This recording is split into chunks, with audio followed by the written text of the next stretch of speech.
어떻게 그런 자산을 좀 모으시게 되신 건가요? 부동산 투자만 했습니다. 서울에 있는 건물을 살 수 있는 정도 두 가지 결론을 도출해냈습니다. 어떤 건가요?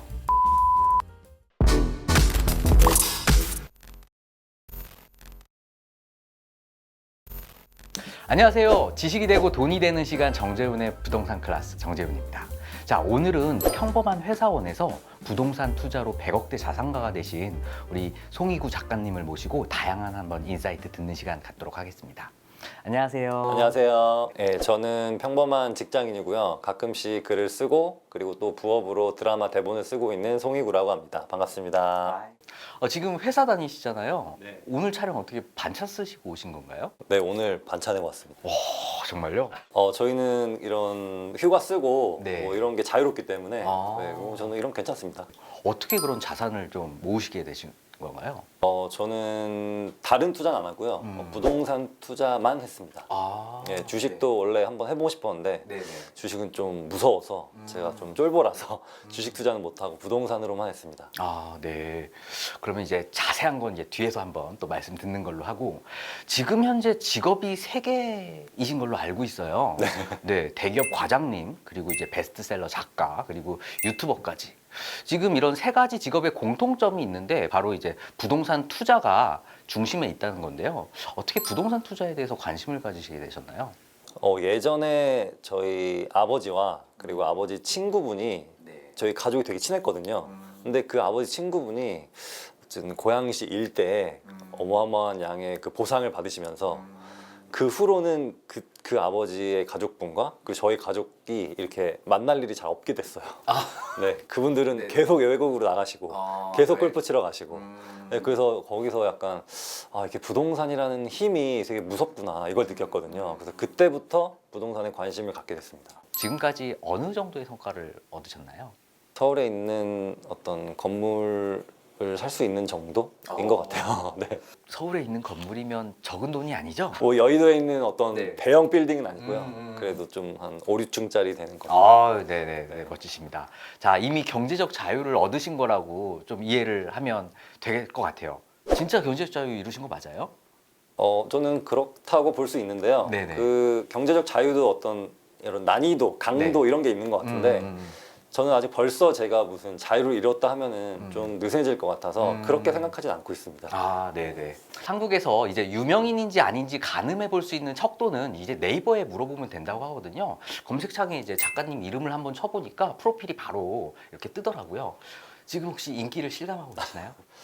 저도 뭐 잘은 모르지만 가끔씩 길거리에서 이렇게 아는 분들이 인사를 해주시더라고요. 네, 그래서 그런 거에 너무 저도 감사하게 생각하고 있습니다. 지금 제목이 서울 자가의 대기업 다니는 김 부장 이야기라는 하이퍼 리얼리즘 소설책인데요. 한 달 만에 개인 블로그 조회수가 200만이고 커뮤니티 조회수 1000만을 돌파했다고 해요. 이후에 이제 드라마의 웹툰 계약까지 하셨다고 들었거든요. 네, 그래서 지금 올해 여름에 어떤 N 플랫폼에서 뭔지 알겠다. 네. 거기서 웹툰으로 나올 예정이고요. 그리고 올 여름에 캐스팅 아마 들어갈 겁니다. 네. 아이고, 축하드립니다, 미리. 자, 그리고 또 최근에 한 권의 책이 또 더 나왔어요. 제목이 이제 나의 돈 많은 고등학교 친구. 전작의 이제 김 부장 시리즈랑은 어떻게 다른 건가요? 김 부장 시리즈는 어떤 사실은 부동산과 회사를 소재로 한 인간에 대한 그런 어떤 컨텐츠거든요. 네. 근데 나의 돈 많은 고등학교 친구는 정말 어떻게 부자가 되어가는지 어떻게 살아야 성공할 수 있는지 그런 거에 대한 어떤 아빠가 그리고 자식들과 친구들한테 그렇게 좋은 얘기를 해주는 그런 내용입니다.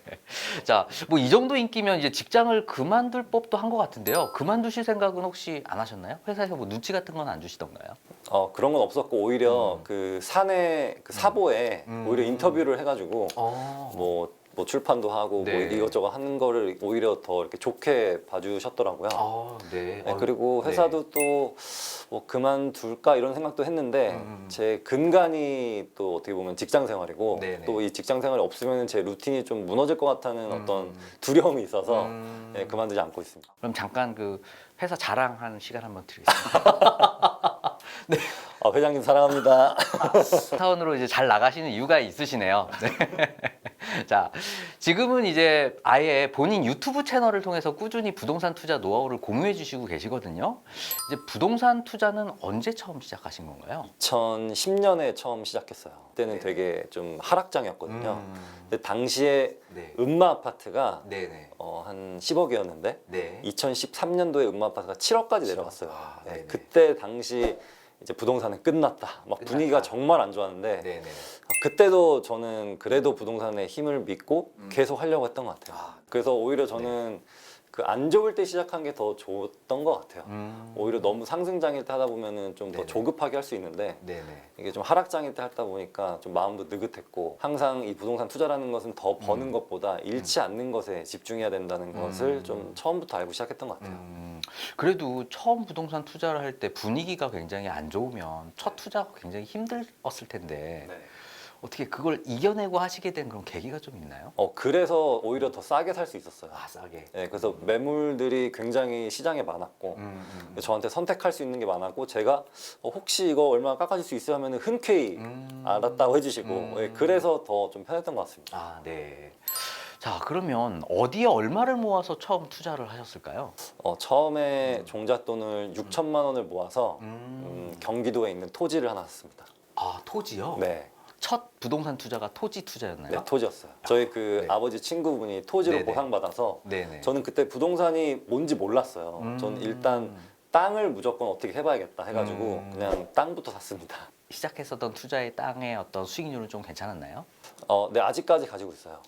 첫 투자한 거는? 네. 네. 근데 그때 네네. 그 워낙 소액으로 투자해서 퍼센테이지로 보면은 한 700, 800% 되는데 7, 800%. 액수가 작다 보니까 네네. 그렇게 큰 차이가 안 납니다. 그 사회 초년생이 2년 만에 종잣돈 6천만 원을 모으셨다고 말씀을 하셨는데 이게 현실적으로 굉장히 어려운 일일 수 있거든요.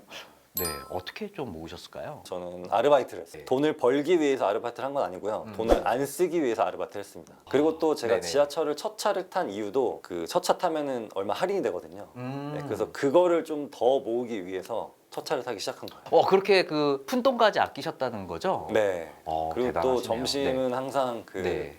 무슨 한솥 도시락이라는 거기만 먹었어요. 아, 그래서 항상 네. 2,900원으로 항상 맞아요. 점심 그거만 먹고 네, 네.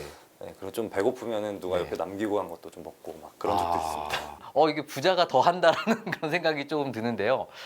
그래서 요즘은 바나나를 하나 사서 네. 그걸 먹고 그리고 집에서 방울토마토 타오거든요. 그게 다 하면 한 3,000원 정도밖에 안 돼요. 그래서 요즘에도 3,000원으로 해결하고 있어요. 지금도요? 네. 100억대 자산가인데 대단하십니다. 돈을 안 쓰려고 알바를 했다라고 말씀을 하셨는데 그러면 지금 생각해 보면 사람을 안 만났다라는 얘기랑 또 동일한 거거든요. 네. 돈을 얻었지만 사람을 좀 잃었을 수도 있을 것 같다라는 그런 우려가 좀 되는데. 근데 친구들이 다 인정을 해줬어요. 그냥 다 이해해줬어요. 네네. 네, 내가 너희들이 싫어서 안 만나는 게 아니라 그래서 뭐 돈을 좀 더 벌기 위해서 뭐 네네. 이렇게 하는 거다 해가지고 회사에서도 제가 회식을 못 가도 다 이해를 해주셨고 네, 그랬습니다. 역시 뭐 어떤 한 분야의 대가가 되는 분들은 좀 이런 뭔가 차별화가 좀 있는 것 같아요. 그럼 우리 이제 MZ 세대들 네. 뭐 소비에 조금 강한 MZ 세대들한테 혹시 뭐 주시고 싶은 어떤 조언 같은 거 좀 있을까요? 종잣돈을 뭔가 네. 불리기 위해서 음. 뭐 자기가 못하는 어떤 거에 투자를 뭐 코인이나 뭐 주식이나 네. 이런 걸 투자를 하게 되다 보면은 네네. 저는 오히려 더 그게 마이너스라고 보거든요. 아. 그래서 종잣돈은 항상 노동으로 번 그런 저축으로 모은 그런 돈이 종잣돈이라고 봐요. 요즘에 SNS가 워낙 발달하면서 남들과 비교도 많이 하게 되는데 그런 거 다 사실 비교하실 필요 없고 네네. 그냥 자기의 종잣돈만 자기의 그 잔고만 바라보면서 나아가는 게 맞다고 봅니다. 네. 모든 투자가 그렇듯이 부동산 투자도 이제 기본적인 지식이나 정보가 없으면 시작할 수 없잖아요. 어떻게 준비하셨나요? 전 일단 서점에 있는 책을 다 읽었습니다. 네, 그래서 일단 책부터. 네, 일단 책부터 다 읽고 그 시청에 있는 어떤 그런 문서 같은 거 있거든요. 그리고 네. 이제 토지 보상이라든지 무슨 네네. 개발 계획이라든지 이런 네. 것들을 다 다운받아서 그런 거 다 읽어보고 다 매칭시켜 봤어요. 진짜 개발될 것들과 개발되기 어려운 것들을 이렇게 구분하려고 했거든요. 그래서 실제로 보니까 한 10개 중에 네. 한 2개만 실제로 개발이 되고 네. 나머지는 다 이렇게 지연되거나 취소가 되더라고요. 네, 그리고 또 어느 쪽으로 도로가 날지 예상도 한번 해보고 네네. 네, 그리고 또 아파트를 할 때는 저는 처음에 아파트를 할 때 과연 무엇이 가장 좋은가 그래서 아파트 새 거가 좋은 건지 네네. 아니면은 지하철역이 좋은 건지 네네. 아니면 주소가 좋은 건지 막 되게 고민이 많았거든요. 근데 결국에는 두 가지 결론을 도출해냈습니다. 어떤 건가요? 바로 입지와 환금성이에요. 부동산 투자의 가장 기본 원칙인 것 같아요. 네, 맞아요. 네. 그래서 그 두 개만 보고 토지 투자든 그리고 아파트 투자든 했습니다. 제가 돌발 질문 하나 드려도 될까요? 네. 정말 궁금한 건데 우리 뭐 대기업 혹시 사회초년생 네.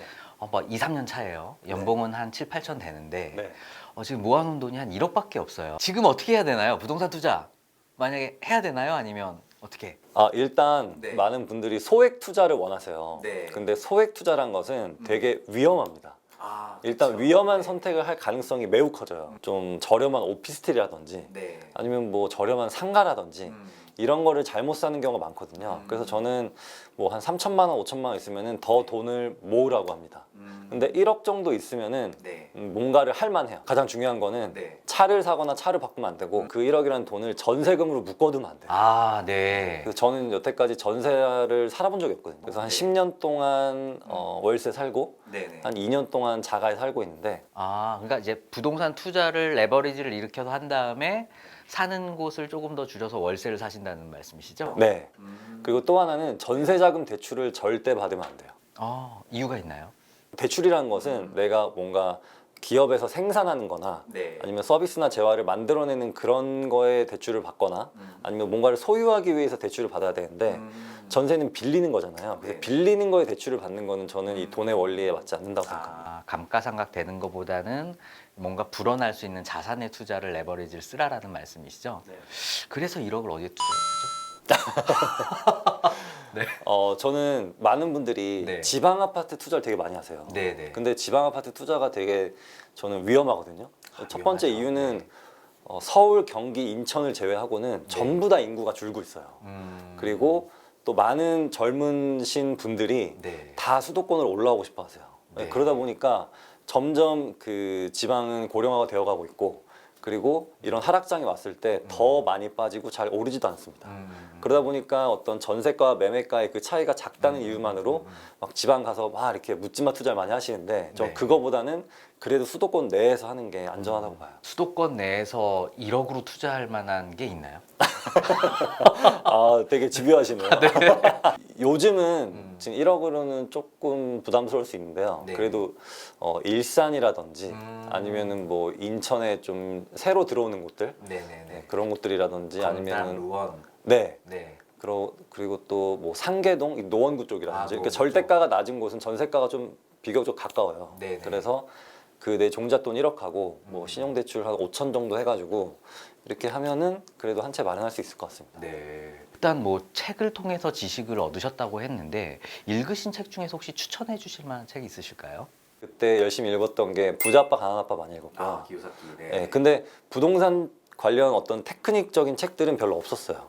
그래서 저는 오히려 마인드서나 어떤 네. 동기부여를 할 수 있는 그런 책들을 더 많이 읽었습니다. 그래서 아침에 더 일찍 일어나고 네. 그리고 주말에도 뭔가 지치지 않고 힘낼 수 있는 그런 책들을 더 많이 읽었어요. 항상 부자 되신 분들이 공통적으로 말씀하시는 부분이 또 이런 마인드셋 같은 부분인 것 같아요. 그래서 저는 부자가 되는 그 어떤 과정은 뭔가 어떤 사고 파는 기술보다는 네. 어떻게 살아가느냐 이게 더 중요한 것 같습니다. 네. 되게 힘들고 어떤 벽 같은 게 앞에 느껴지더라도 네네. 그럼에도 불구하고 계속 하는 겁니다. 네, 그냥 계속 하다 보면은 네네. 되더라고요. 이렇게 공부하다 보면 이제 어느 순간 깨달음 같은 게 올 것 같은데요. 그 부동산 투자할 때 작가님의 어떤 부동산 투자 철칙 이런 게 혹시 있으실까요? 처음에 1년 공부할 때 이 정도면 다 안 것 같다 라고 생각하는데 지금 생각해 보면은 좀 애송이라고 할까요? 네, 그랬는데 역시나 시간의 누적과 경험의 누적이 이렇게 쌓이다 보면은 네. 어떤 깨달음의 순간이 오는 것 같아요. 근데 그게 한 번에 오는 게 아니라 이렇게 네. 자잘하게 나눠서 오더라고요. 네, 네. 네, 그리고 또 저만의 철칙 같은 거는 무리하지 말자. 무리하지 말자. 그러니까 영끌이라고 하잖아요. 네네. 영끌은 절대 하지 말자. 네. 그걸 지키려면 항상 내 자산의 한 10% 정도는 현금이 항상 가지고 있어야 되더라고요. 남의 말에 혹하지 말자 이겁니다. 네네. 네. 이렇게 막 뉴스에서 어디가 좋대더라 뭐 아니면 어디가 어렵대더라 하면은 거기에 막 혼동될 수 있는데 그런 거 다 필요 없고 그냥 내 갈 길 그리고 내 기준에 맞춰서 쭉 가다 보는 게 거기에 답이 있는 것 같습니다. 평범한 회사원이던 이제 송희구 작가님이 부동산 투자로 이제 100억대 자산가가 될 수 있었던 구체적인 투자 비법은 다음 영상에서 공개하도록 하겠습니다. 오늘 영상이 좋으셨다면 구독, 좋아요, 알림 설정 부탁드립니다.